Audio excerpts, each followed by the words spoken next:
हरियाणा में चुनावी संग्राम जारी है, लेकिन इसी बीच जो खबर सामने आ रही है वो चौंकाने वाली है। विनेश फोगाट राजनीति में उतर सकती हैं। जी हां, वो भी अपनी बहन के खिलाफ चुनाव लड़ेंगी। मतलब हरियाणा चुनाव में बहन वर्सेस बहन हो सकता है। चलिए समझते हैं पूरा मामला। दरअसल पेरिस ओलंपिक 2024 में बढ़े वजन की वजह से फाइनल में अयोग्य घोषित होने के बाद विनेश फोगाट ने संन्यास का ऐलान कर दिया था। भारत लौटने पर स्टार महिला पहलवान का जोरदार स्वागत हुआ। 13 घंटे का रोड शो हुआ और हजारों फैंस ने अपनी चहेती को पलकों पर बिठा कर रखा। विनेश का स्वागत करने के लिए हरियाणा के कद्दावर कांग्रेस नेता दीपेंद्र हुड्डा भी दिल्ली के इंदिरा गांधी इंटरनेशनल एयरपोर्ट पहुंचे थे। उनके आने से विनेश के राजनीति में उतरने की खबरों को हवा मिली। तो वहीं अब रिपोर्ट में दावा किया जा रहा है कि वो जल्दी ही इस पर बड़ा फैसला लेंगी। खबरों की माने तो वो अपनी चचेरी बहन और पूर्व पहलवान बबीता फोगाट के खिलाफ ही हरियाणा चुनाव में उतर सकती हैं। बताया जा रहा है कि दिग्गज पहलवान विनेश फोगाट के हरियाणा विधानसभा चुनाव लड़ने की संभावना काफी ज्यादा बढ़ चुकी है। विनेश ने हालांकि पहले कहा था कि वो एक्टिव राजनीति में नहीं आएंगी, लेकिन कुछ राजनीतिक दल उन्हें मनाने की पूरी कोशिश कर रहा है। विनेश पेरिस ओलंपिक में महिलाओं की फ्री स्टाइल 50 किलोग्राम वर्ग में स्वर्ण पदक जीतने का मौका चूक गई थी, क्योंकि उन्हें 100 ग्राम अधिक वजन होने की वजह से फाइनल से अयोग्य घोषित कर दिया गया था।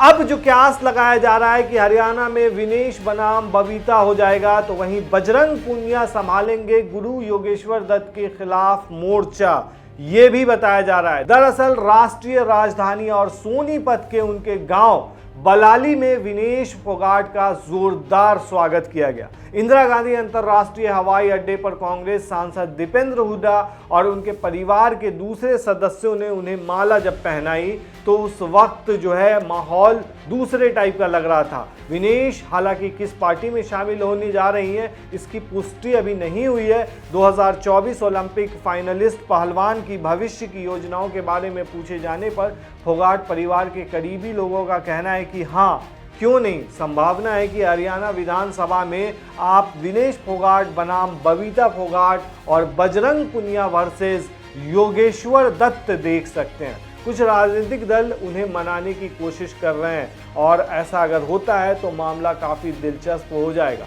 वहीं जब एयरपोर्ट पर विनेश फोगाट थी, उनका स्वागत करने वालों में साक्षी मलिक और बजरंग पुनिया शामिल थे।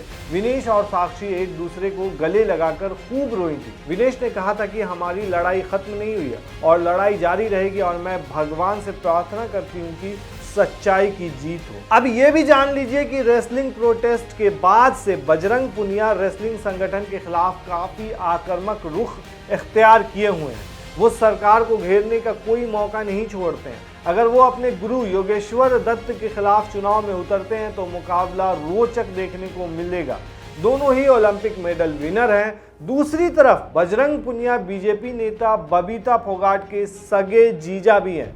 बबीता की छोटी बहन संगीता से उनकी शादी हुई है। अगर ऐसा होता है तो मामला काफी दिलचस्प हो जाएगा। वहीं हरियाणा की राजनीति को देखें तो यहाँ अभी खलबली मची हुई है। अनाउंस हो चुका है, डेट फाइनल हो चुके हैं, यानी हरियाणा में इस बार लड़ाई काफी तगड़ी देखने को मिल सकती है। और जहां इस तरफ कांग्रेस जो है वो बीजेपी को चारों तरफ से घेरने की कोशिश कर रही है। अभी थोड़ी देर बताया कि दीपेंद्र हुड्डा जो है वो पहलवान को लेने के लिए, यानी कि विनेश फोगाट को लेने के लिए एयरपोर्ट पहुंचे थे। तो इस तरीके से क्यास लगाया जा रहा था कि वो पहलवानों के मुद्दे पर बीजेपी को घेरना चाह रहे हैं, इसलिए एयरपोर्ट पहुंचे थे। वहीं अग्निवीर योजना पर या फिर किसानों के एमएसपी के मुद्दे को लेकर के कांग्रेस लगातार हमलावर है। वहीं बीजेपी जो है वो भी कांग्रेस को लेकर के हमलावर है और बीजेपी की जो इस बार की रणनीति है वो थोड़ी अलग है, क्योंकि इस बार गैर जाट वोट पर ज्यादा फोकस है बीजेपी का। तो वहीं जिस तरीके से देखा गया लोकसभा चुनाव 2024 वो भी अपने आप में बीजेपी के लिए बड़ा झटका था हरियाणा में, क्योंकि डायरेक्ट 5 सीटों पर बीजेपी यहां आ चुकी है और 5 सीट गंवा चुकी है, क्योंकि 2019 के चुनाव में हरियाणा की टोटल लोकसभा सीटें यानी कि 10 की 10 बीजेपी के झोली में गई थी, लेकिन इस बार 5 सीटों का बड़ा झटका लगा है। तो ऐसे में कहीं ना कहीं बीजेपी को इस बार भी झटका लग सकता है। लेकिन बीजेपी के लिए राहत की बात यह है कि इस बार आम आदमी पार्टी और कांग्रेस दोनों अलग अलग लड़ रहे हैं। लोकसभा चुनाव में इंडिया गठबंधन के साथ थे वो, लेकिन इस बार अलग अलग है, तो कहीं ना कहीं वोटों का बिखराव होना तय है।